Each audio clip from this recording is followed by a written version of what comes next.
नमस्कार। धर्म, अध्यात्म और विज्ञान के चैनल पर पुनः एक बार आपका हम हार्दिक स्वागत करते हैं।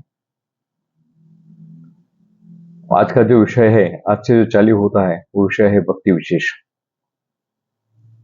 हम जब भक्ति के ऊपर एक पूरी सीरीज बनाने वाले हैं, तो हम थोड़ा पूर्व भूमिका के लिए एक प्रसंग आपको कहना चाहते हैं।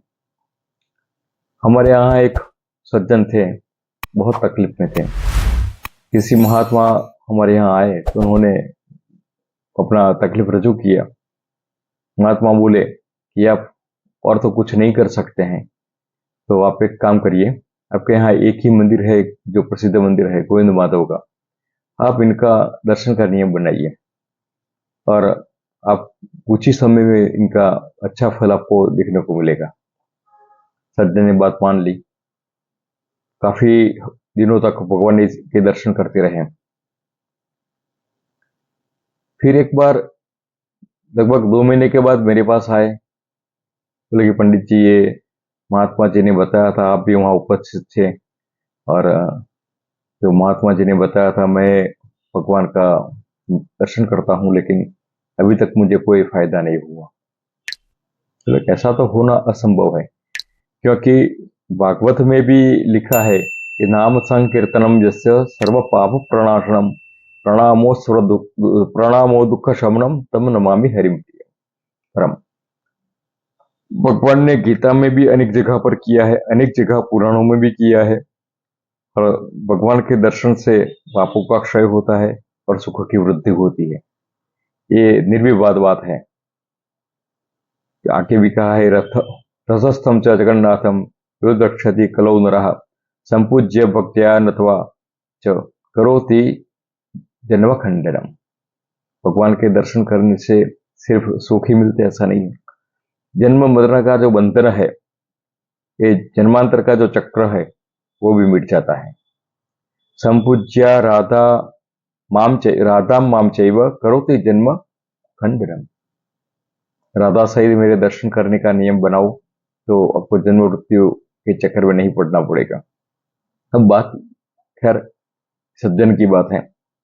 मैंने पूछा, आप जाते हैं, कितने बजे जाते हैं? तो बोले कि मैं सुबह में ही श्रृंगार आरती जब होती है भगवान की, तब मैं दर्शन करने जाता हूँ।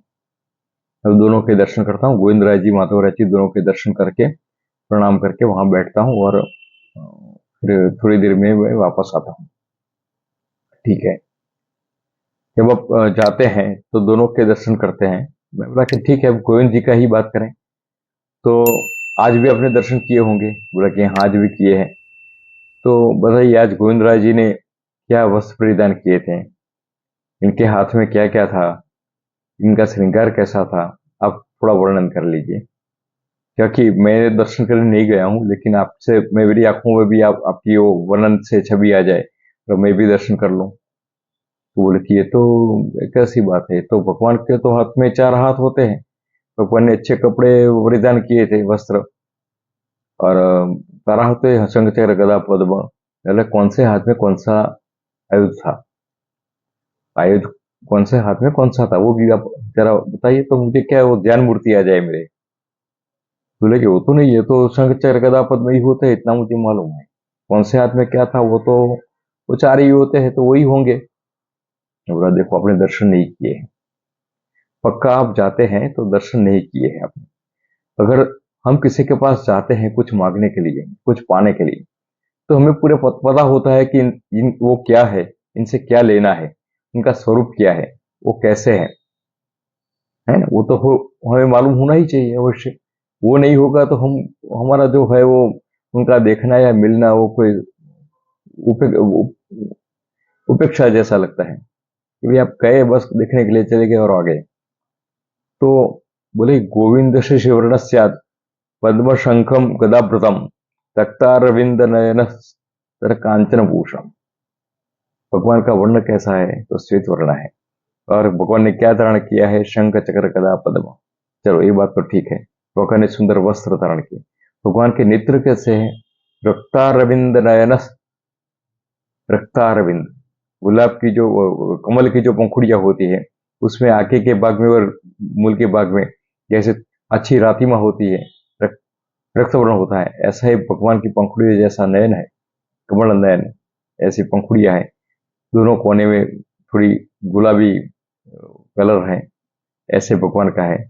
और वामोर्ध्व करे शंखम, लेफ्ट हैंड के ऊपर वाले हाथ में भगवान ने शंख धारण किया है। वामादक करे पद्मम, और लेफ्ट हैंड जो डाउन नीचे का जो हाथ है उसमें पद्म धारण किया है। रक्षोर्ध करे चक्रम, और जो राइट हैंड साइड का जो ऊपर का हाथ है उसमें भगवान ने चक्र धारण किया है। दक्षाधक करे गदा, और जो राइट हैंड का जो नीचे वाला भाग है उसमें भगवान ने दक्षाधक करे गदा, वहां गदा धारण किया है।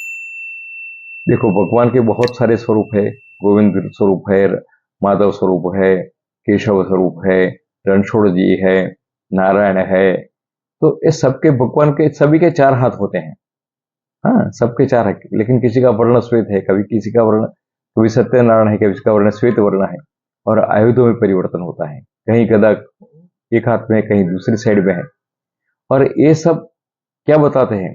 भगवान की लीला बताते हैं, कौन सा स्वरूप कौन सी लीला करते हैं, इनके क्या कारण है स्वरूप का, वो भिन्न भिन्न है। तो ये पूरी जानकारी हम भगवान के लिए नहीं, जिसके हम लेना चाहते हैं, कुछ पाना चाहते हैं, इनके बारे में कोई जानकारी नहीं है। हम घर में जो चीज लाते हैं वो जान के लाते हैं, ये कैसी है, कैसी चलेगी, कितनी, क्या फायदा करेगी। लेकिन भगवान से हम सब सुख मांगने जाते हैं तो भगवान के स्वरूप के बारे में जानने की हमारी उत्कंठा नहीं होती। तो हमारा कहने का आशय है कि हमने जो दर्शन किए हैं, भक्ति मार्ग में दर्शन से ही शुरुआत होती है। भगवान के ध्यान करो, भगवान के दर्शन करो। अगर भगवान की मूर्ति नयन में आ जाती है, नहीं आती ठीक से, तो आगे की भक्ति तो बात की बात है। भगवान के पास आए, भगवान से मांगे कि अनायासेन मरणम बिना दैन्येन जीवनम देहांतेवत तव सान्निध्यम देहि में परमेश्वर। हे भगवान, मैं तेरे शरण में आया हूं, मैं तेरा दर्शन करता हूं, लेकिन एक ही बात मुझे देना कि मेरे जीवन में अकस्मात ना हो, अपमृत्यु ना हो, और मेरा जीवन में दैन्य ना हो। ऐसा नहीं कि 6 महीने 12 महीने साल भर या 2 साल तक खटिया में पड़ा रहूं और लोग मुझे पानी पिलाए तब पानी पीता रहूं। देहांते तव सान्निध्यम।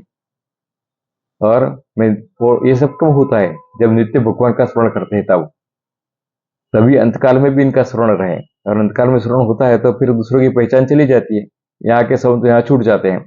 तो फिर एक ही संबंध रहता है जो नित्य है। नित्य का नित्य से संबंध, आत्मा का परमात्मा से संबंध नित्य हो जाता है, तो उसको सान्निध्य मिलना ही है, वो निर्विवाद है।